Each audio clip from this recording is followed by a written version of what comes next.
வணக்கம் டிஎன்பிஎஸ்சி நண்பர்களே, இது உங்கள் தமிழ் டிஎன்பிஎஸ்சி. இன்றைக்கி நம்ம வீடியோவில் என்ன பார்க்க போகிறோன்னு பார்த்தீங்கன்னா, தமிழ்நாடு கவர்மெண்ட் ஜாப் அதை பற்றி தான் நம்ம பார்க்க போகிறோம். புதிய பணியிடங்களை அறிவிச்சிருக்காங்க. என்ன டிபார்ட்மெண்ட் பார்த்திங்கன்னா, தமிழ்நாடு கட்டுமான தொழிலாளர்கள் நல வாரியம், அதாவது Tamil Nadu construction work welfare board, அதில் தான் பார்த்திங்கன்னா புதிய பணியிடங்களை அறிவிச்சிருக்காங்க. அதுக்கு முன்னாடி வீடியோக்குள்ளே போகிறதுக்கு முன்னாடி நம்ம சேனல் நீங்கள் சப்ஸ்கிரைப் பண்ணலாம், மறக்காமல் சப்ஸ்கிரைப் பண்ணுங்கள்.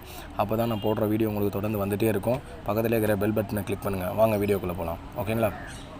அறிவிக்கை எண் 01/2020 நாள் 10/9/2020. அதில் நோட்டிஃபிகேஷன் விட்டுருக்காங்க. என்ன பணியிடங்கள் பார்த்தீங்கன்னா, ரெக்கார்ட் கிளர்க், அதாவது பதிவுறு எழுத்தர்னு சொல்லுவாங்க. அடுத்தது ஓட்டுநர், டிரைவர்னு சொல்லுவாங்க. அந்த 2 பணியிடங்களை அறிவிச்சிருக்காங்க. அதோடைய ஃபஸ்ட்டு பார்க்க போகிறது ரெக்கார்ட் கிளர்க்கு. மொத்த பணியிடங்கள் பார்த்திங்கன்னா 37 பணியிடங்கள் அறிவிச்சிருக்காங்க. கல்வி தகுதி பார்த்திங்கன்னா 10th முடிச்சிருக்கணும்னு சொல்கிறாங்க. அதுக்கப்புறம் வயது வரம்பு பார்த்திங்கன்னா 18 முதல் 30 வயதுக்குள்ளே இருக்கணும்னு சொல்கிறாங்க. அதுக்கப்புறம் இதுக்கு சில எக்ஸம்ஷன் கொடுத்துருக்காங்க. அதை நான் பின்னாடி அடுத்த போஸ்ட் அனௌன்ஸ் பண்ணிட்டு சொல்கிறேன். ஓகேங்களா? அதுக்கப்புறம் ஓட்டுநர் பார்த்திங்கன்னா 32 பணியிடங்கள் அறிவிச்சிருக்காங்க. அதோடைய கல்வி தகுதி பார்த்திங்கன்னா 8ஆம் வகுப்பு தேர்ச்சி அல்லது அதற்கு சமமான கல்வியில் தேர்ச்சி அப்படின்னு சொல்கிறாங்க. அதுக்கப்புறம் டிரைவிங்னால ஸ்பெஷல் குவாலிஃபிகேஷன் இருக்கணும் இல்லையா? ஸோ அதுக்கு சொல்கிறாங்க. ஓட்டுநர் உரிமம் இலகு ரக LMV ஓட்டுநர் உரிமம் 4 தேதி வரை புதுப்பிக்கப்பட்டுள்ளது அப்படின்ற டேட் வரை இருக்கணும் அது அப்படின்னு சொல்கிறாங்க.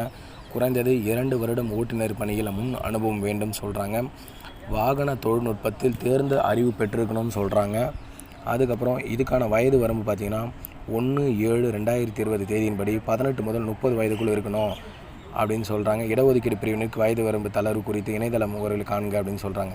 என்னென்னா அதை நான் சொல்கிறேன் பார்த்திங்க. எக்ஸம்ஷன் என்னென்னா, அதாவது 18லேருந்து 30 வயசு வரையும் தான். ஆனால் நீங்கள் +2வோ அல்லது டிப்ளமோவோ டிகிரியோ படிச்சிருந்தீங்க அப்படின்னா நீங்கள் கண்டிப்பாக உங்களுக்கு எக்ஸம்ஷன் நீங்கள் இன்னும் ஏஜ் லிமிட், அப்போ எவ்வளோ ஏஜ் வேணாலும் அப்ளை பண்ணலாம் அப்படின்றத சொல்கிறாங்க. ஓகேங்களா? அதுக்கப்புறம் இதோடைய லிங்க் நான் டிஸ்கிரிப்ஷனில் கொடுக்குறேன். அதில் போய் நீங்கள் அப்ளை பண்ணிக்கோங்க. அதோடைய கட்டண தொகை பார்த்திங்கன்னா BC MBCக்கு ஃபீஸ் பார்த்திங்கன்னா 500 ரூபான்னு சொல்லியிருக்காங்க. இதுவே SC SCA ST மற்றும் டிஸ்ட்ரிபியூட் விடோ அவங்களுக்கு பார்த்திங்கன்னா 250 ரூபா ஃபீஸுன்னு சொல்லியிருக்காங்க.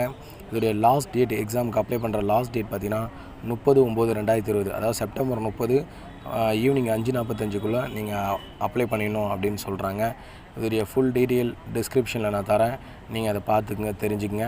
அதுக்கப்புறம் பார்த்திங்கன்னா இதுபோல் தொடர்ந்து கவர்மெண்ட் பற்றி உங்களுக்கு நோட்டிஃபிகேஷன் வேணும்னா நம்ம சேனலை மறக்காமல் சப்ஸ்கிரைப் பண்ணுங்கள். அப்போ தான் உங்களுக்கு நோட்டிஃபிகேஷன் வந்துகிட்டே இருக்கும். இது உங்களுக்கு பயன்படலைன்னா கூட பரவாயில்ல, மற்றவங்களுக்கு ஷேர் பண்ணுங்கள். ஓகேங்களா? தொடர்ந்து இணைந்திருங்கள் தமிழ் TNPSC உடன். நன்றி, வணக்கம்.